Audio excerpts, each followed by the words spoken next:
선킴 시네마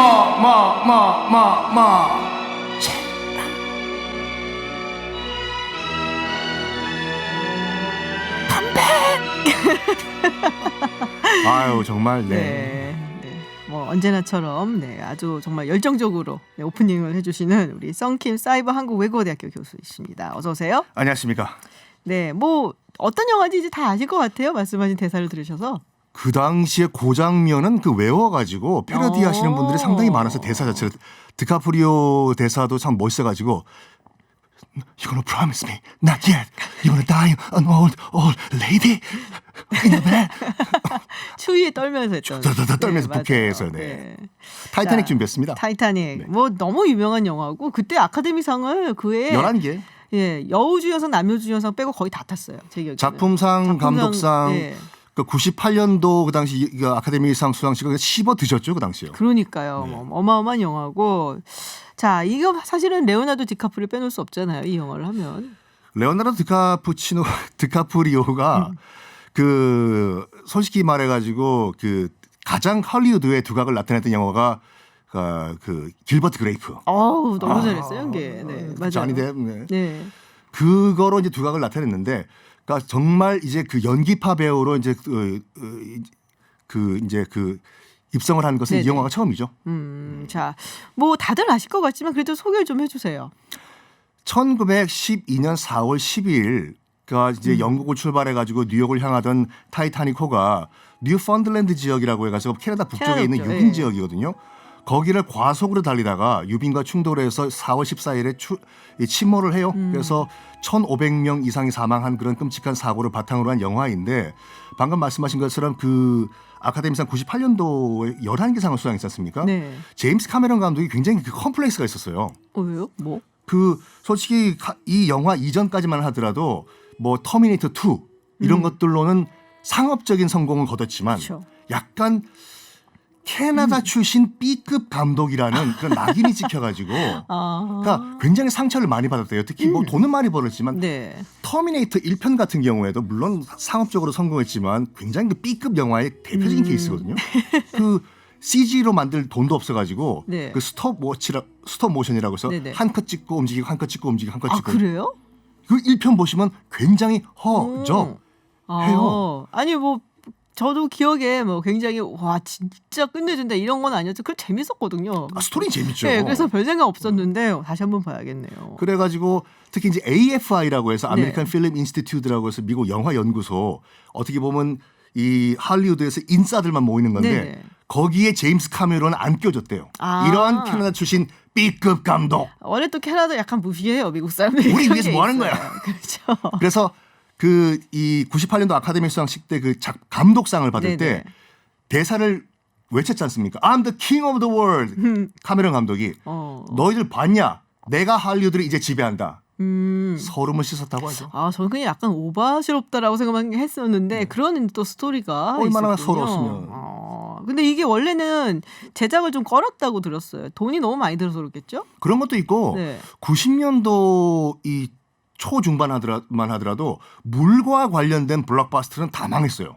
아, 그래요? 특히 제임스 카메론 감독했던 어비스라고 네네. 한국에 아마 심연으로 개봉을 했을 거예요. 에드 해리스 주연해가지고 네네. 물과 관련된 영화 쫄딱 망했고 그게 89년도가 개봉했거든요. 네.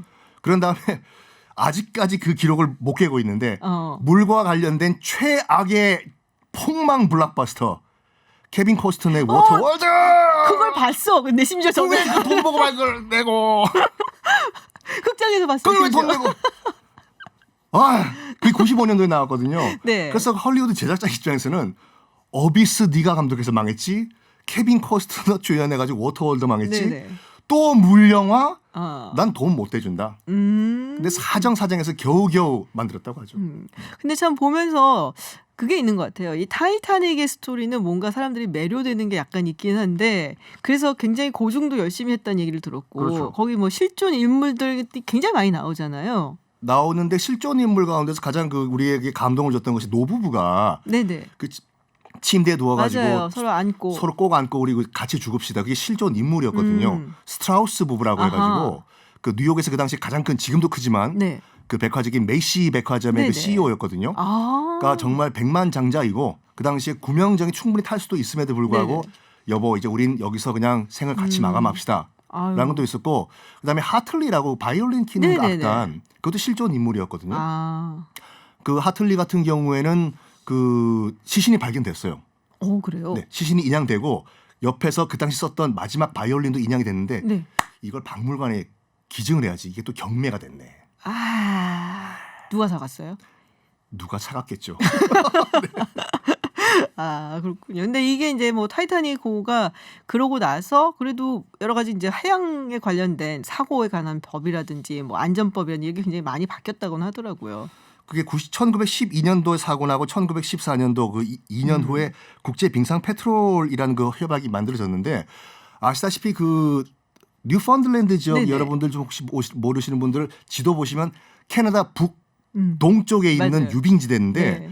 거기는 굉장히 유빙이 많아서 지나가는 선박도 굉장히 조심해야 되고 음. 타이타닉이 솔직히 4월 14일 날 지나갈 때도 유빙 경고가 나왔어요. 조심하라고. 근데 그 당시 선장 이름이 존 스미스였는데 네네. 존 스미스 선장이 200만 마일의 그런 마일리지를 갖고 있던 베테랑. 자신감이 넘쳤던 거죠. 아. 나는 예정된 시간에 뉴욕의 타이타닉을 난 정박시켜야 되겠다라고 해서 아. 과속을 했대요. 너무 야심찼구나. 그러니까 과속을 하다 보니까 유빙과 충돌을 하게 됐다. 그렇군요. 아. 그거 기억나세요? 이 영화 개봉한 다음에 2, 3년 후인가 네티즌들이 네. 이 영화의 결점 이래서 모든 과학적 오류를 다 뽑아가지고 아, 그래요? 제임스 카메론 감독에게 편지를 준 거예요. 오. 답하시오. 네네. 그 중에 첫 번째가 뭐냐면 드카프리오가 이제 북해 그 뉴펀들랜드 네네. 바다에서 깔아앉잖아요 마지막에. 네네네. 사람이 죽고 난 다음에 냉동 상태가 되면은 시신은 뜨게 돼 있다. 오. 가라앉는 거에 대해서 답하시오. 영화적 상상력을 우리가 좀 허용을 해주죠. 그때 제임스 카메론 감독이 답이 더 멋있던 것이 뭐라고 했는데요? 이거는 내셔널 지오그래픽이 아니다. 아, 그러니까. 내셔널 지오그래픽이 영화는 아니다. 영화죠. 영화는 영화다. 근데 저는 사실 그 생각을 했어요. 제가 그러니까 타이타닉이 되게 사람들이 많이 매료된다고 하잖아요. 이 스토리가. 그렇죠. 굉장히 비극적인 스토리임에도 불구하고 책도 많고 영화도 사실 굉장히 많고 다큐멘터리도 다큐멘터리는 많고. 뭐 세고 셌잖아요. 그렇죠. 근데 제가 예전에 봤던 책 중에 되게 기억에 남는 거는 이게 그 에드워드 시대의 종말 뭐 이런 거예요. 시대적 배경. 네, 그러니까 이게 에드워드 7세 거야, 아마 7세. 에드워드 7세가 이제 1901년부터 10년까지 재위를 했었는데 영국에 그리고 그때까지가 어떻게 보면은 굉장한 그러니까 전성기, 평화로웠던 시기, 전쟁도 별로 없고 영국이 뭐 가장 최고의 패권을 누리던 네.